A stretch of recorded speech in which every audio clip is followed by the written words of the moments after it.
Olá pessoal, eu sou a Tamara e chegamos no capítulo 29 do livro Os Mensageiros. Notícias interessantes.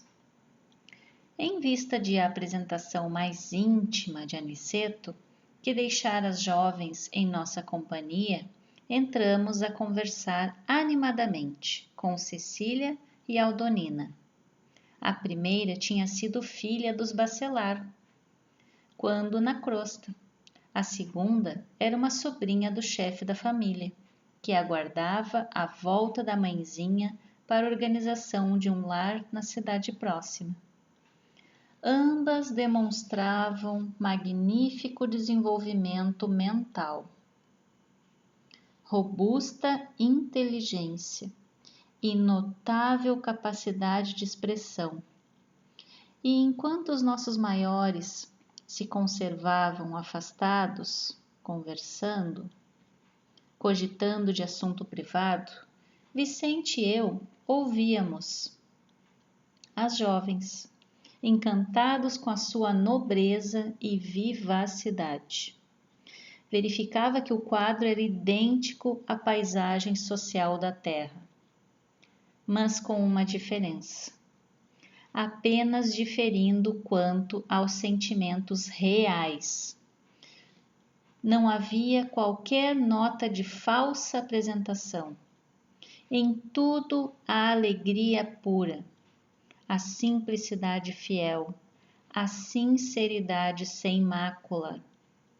Essa era a diferença. Enquanto conversavam, se percebia que ali não tinha fingimento, não tinha aumento das histórias, do que se conversava, não tinha preocupação em agradar, em criar uma máscara do que não se é. Tudo ali era sincero e simples. No desenvolvimento espontâneo da palestra, falou Cecília com graça. Estou trabalhando há muito para alcançar um prêmio de visita a nosso lar. Minhas superioras prometeram-me semelhante satisfação para o ano próximo. E sorrindo, rematou expressivamente. Entretanto, para consegui-lo, tenho de atender a umas tantas obrigações importantes. Pois que? Perguntou Vicente admirado. É preciso tanto para ir a nosso lar? Nós viemos de lá. Sem dúvida, tornou a jovem bem-humorada. O meu amigo talvez não esteja convencido quanto ao brilho de sua atual posição. Viver em nosso lar é uma grande bênção. Acaso não o terá compreendido ainda?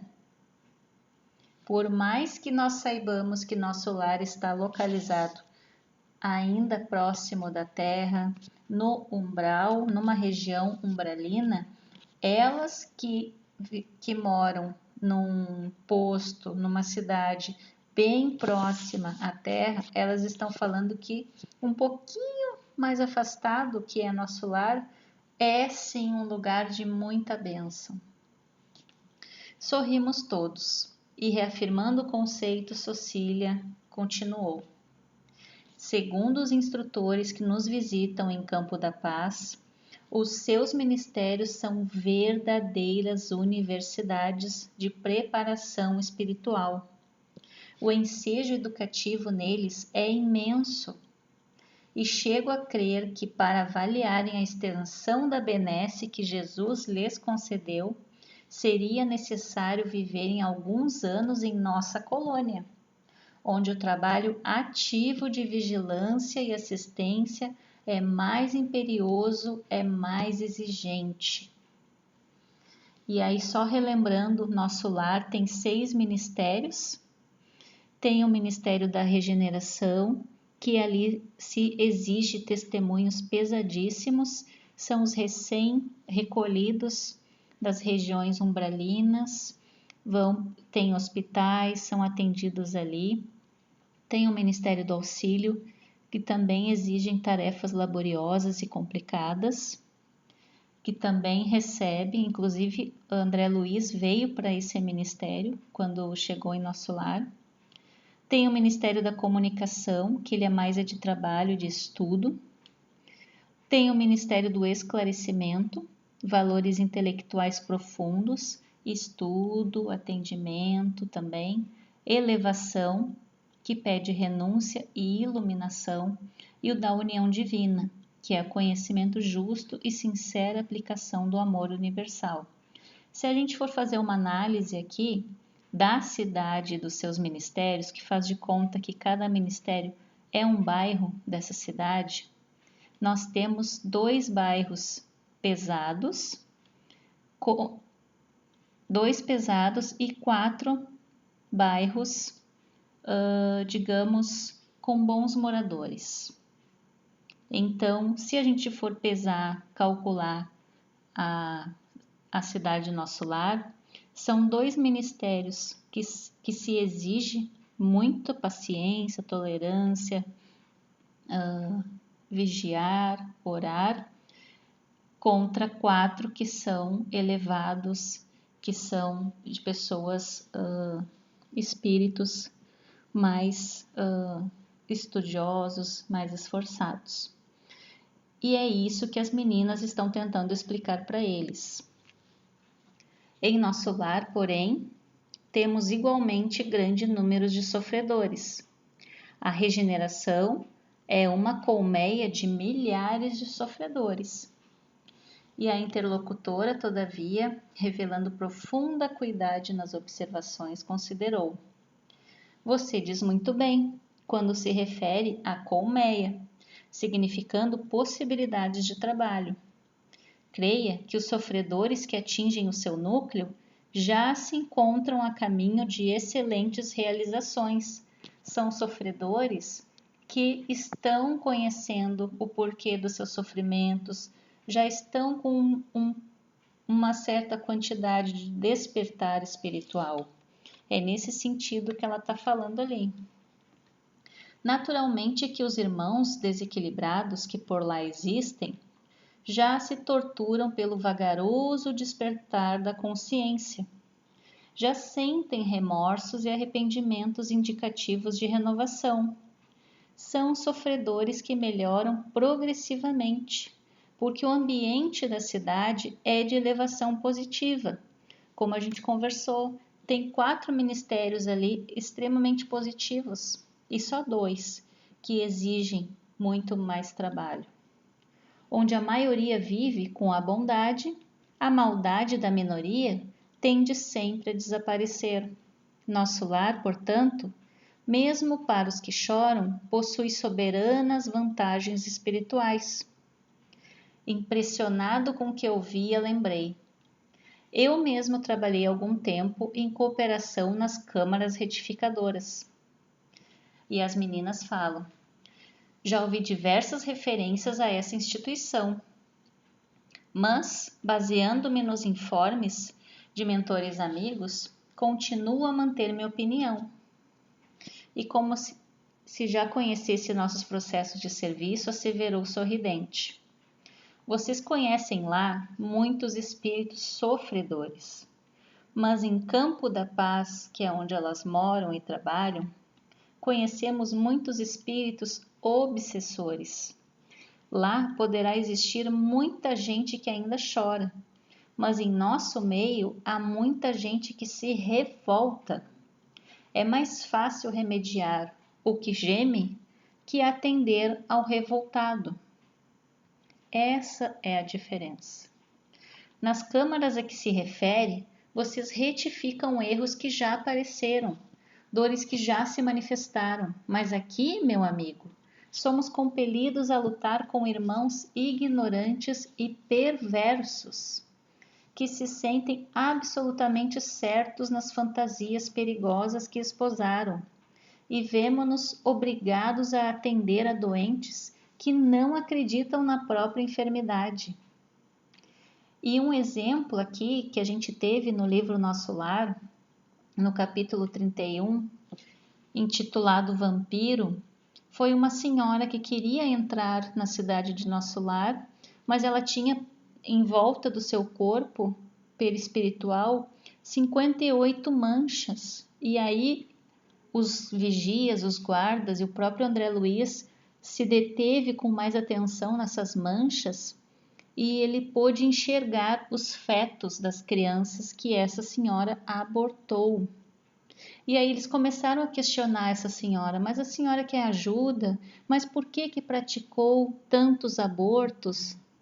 E aí ela, querendo se justificar, nesse momento ela disse que não fez nada de errado, que a sua consciência estava tranquila. E logo já começou a xingar eles e dizer que estava procurando o paraíso que prometeram para ela.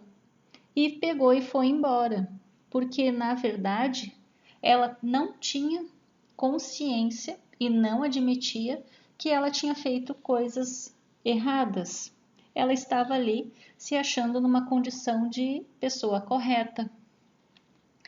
Começava a entender a lógica daquela argumentação e, reconhecendo a impossibilidade de qualquer contradita, a jovem continuou segura de si. Aliás, é natural que assim seja. Estamos a pouca distância dos homens. Faz de conta que é por aqui, ó, bem pertinho da terra, e nosso lar está aqui. Nossos irmãos na carne. E sabemos que na crosta a situação não é diferente. Quantos materialistas se fantasiam por lá de filósofos? Quantos demônios com capa de santos? Quanta má fé a fingir generosidade e boas intenções? A influência da humanidade encarnada em nosso núcleo de serviço é vigorosa e inevitável. Vicente, que ouvia atencioso, obtemperou. Deduzo de tudo isso manifestações sacrificiais muito grandes, mas o trabalho em campo da paz deve ser altamente meritório. Incontestavelmente, respondeu a jovem. Esse exemplo aqui que a gente viu do livro Nosso Lar, que foi uma senhora que apareceu lá, que não estava ciente dos seus atos, achando que não estava errada. Imaginem só pessoas, só espíritos desse tipo na cidade de Campo da Paz. É essa explicação que elas estão tentando fazer os meninos entenderem. Que em nosso lar, tem as pessoas que estão lá já sofrem porque sabem que fizeram coisas erradas. E em Campo da Paz são espíritos que estão lá, mas que se acham merecedores, que não fizeram nada de errado, completamente ignorantes da sua consciência, da sua situação. A história da fundação é interessante. Alguns benfeitores reconhecidos a Jesus resolveram organizar em nome dele uma colônia em plena região inferior, faz de conta que é a colônia, que funcionasse como instituto de socorro imediato aos que são surpreendidos na crosta com a morte física, em estado de ignorância ou de culpas dolorosas.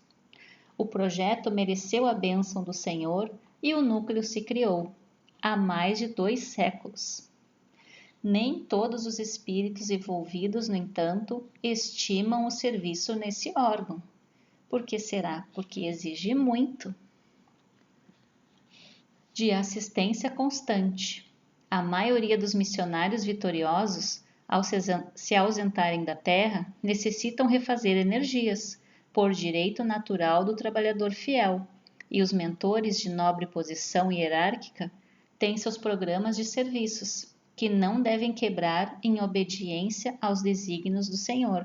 Desse modo, nosso serviço é ativo, mas nossas aquisições são lentas, e devemos sempre esperar por cooperadores que se eduquem na própria colônia, em benefício geral. Ganha-se excelente compensação. Temos direito a grandes valores intercessórios, mas por isso mesmo nossas responsabilidades não são pequenas.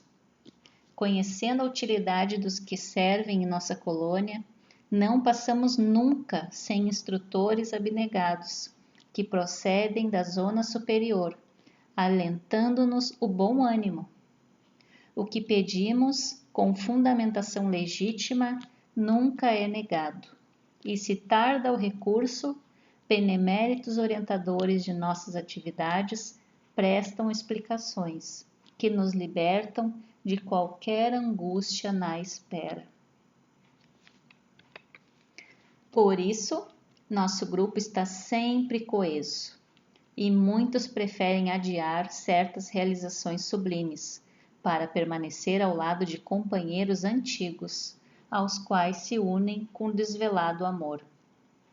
Os esclarecimentos da jovem encantavam-me. Naquelas poucas palavras estava todo um resumo de lições sobre o sacrifício e o merecimento, o compromisso fraterno e a solidariedade compensadora. A sua família sempre viveu lá? Perguntei com interesse. A jovem sorriu e falou: meu pai, há mais de 50 anos, foi socorrido pelos benfeitores de Campo da Paz. E, restabelecida a saúde espiritual, fixou-se na colônia, com razoável impulso de amizade e gratidão. Mais tarde, minha mãe reuniu-se a ele, e faz precisamente 20 anos. Aldonina e eu fomos atraídas amorosamente por ambos, a fim de continuarmos ali no santuário familiar. Desse modo, trabalhamos ao lado deles desde a primeira hora. E tem muitos programas para o futuro? Indaguei. Cecília fez um gesto que lhe caracterizava o coração de moça, sonhadora, e redarguiu.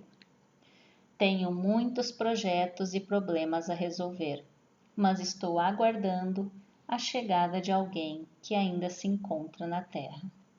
Enquanto isso, elas continuam trabalhando, exercitando o vigiar, o orar, a paciência, a tolerância, a perseverança, a esperança, a fé de que aqueles que hoje estão lá em Campo da Paz, achando que não fizeram nada de errado, torturados por algo que eles não lembram ou não querem lembrar, e elas conversando com eles, sempre fazendo orações, enviando passes, água fluidificada, e esse processo ser bem demorado.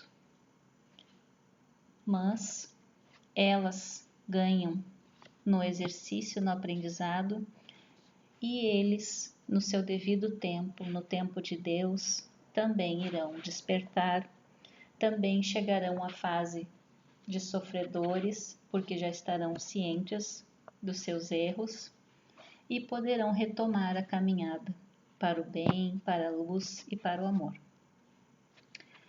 E o capítulo terminou. Que possamos continuar estudando e refletindo e usando esses exemplos para nós também.